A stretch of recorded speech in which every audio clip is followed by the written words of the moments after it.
This seems like a good area to build a hideout, but it's filled with monsters. Can you clear it of everything dangerous? This seems like a good area to build a hideout. Farewell. Greetings.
Curious.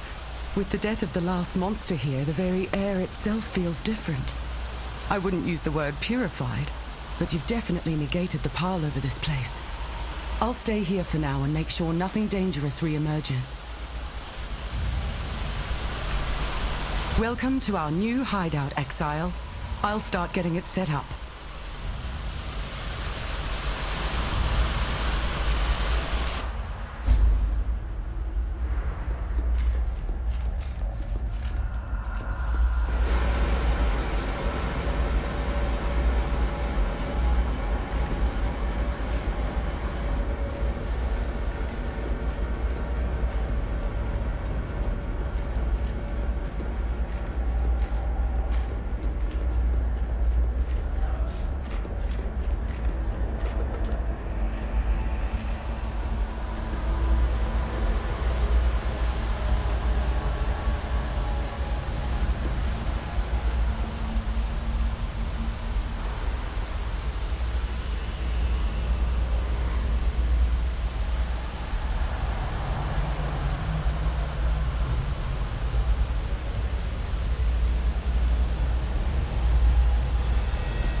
All right.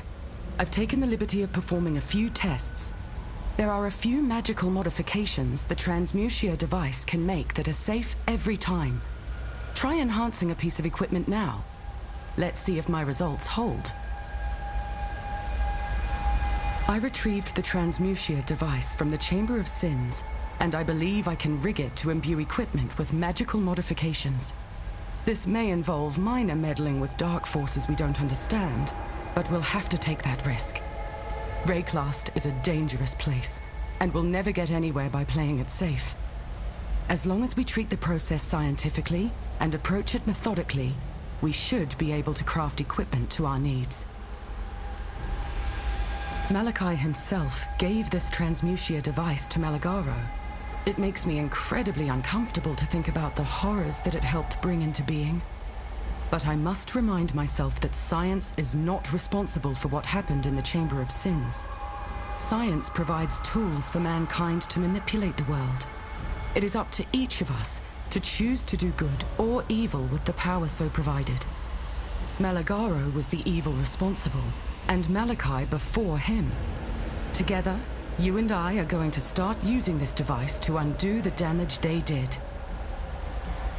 While you're out there, Try to remain vigilant for other possible locations for hideouts. The blackguards never give up, and they may eventually stray close to this place. I want to have a backup location ready to go in the event we need to make a quick exit. I was no wonder child back in Oriath, but I prided myself on what junior accomplishments I managed to put together within the strict set of allowed sciences. Archaeology was my specialty, and Dominus and his ilk had an uncommon fascination with artifacts from the past.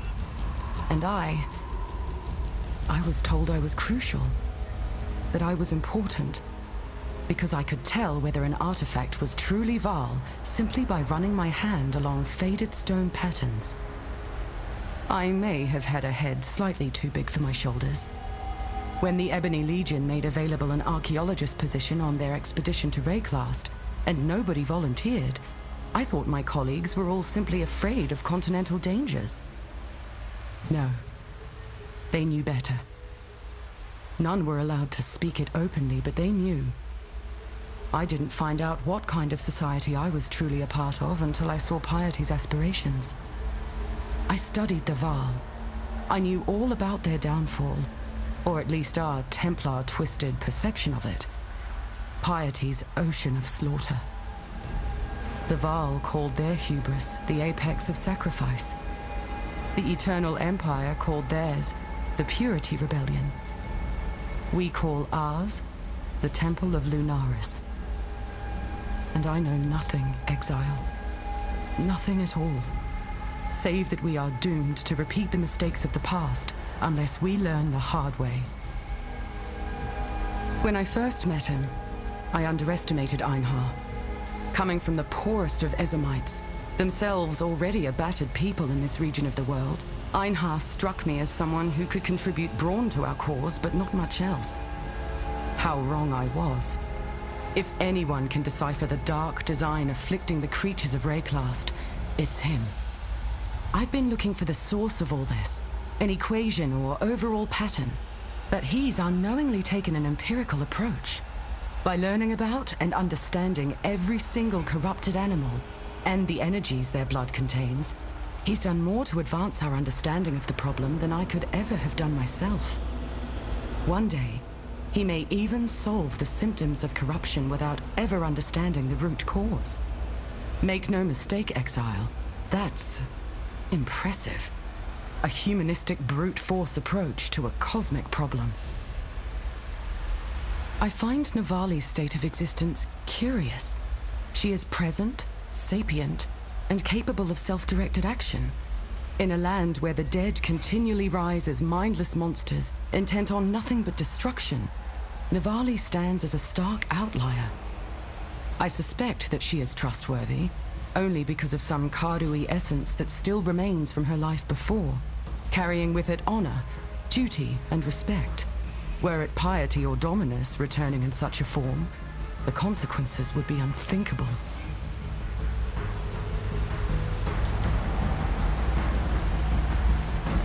Keep your life to your own.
I could hardly hope for better results. Do note, the device needs special reagents to perform, so not all uses will be so easy.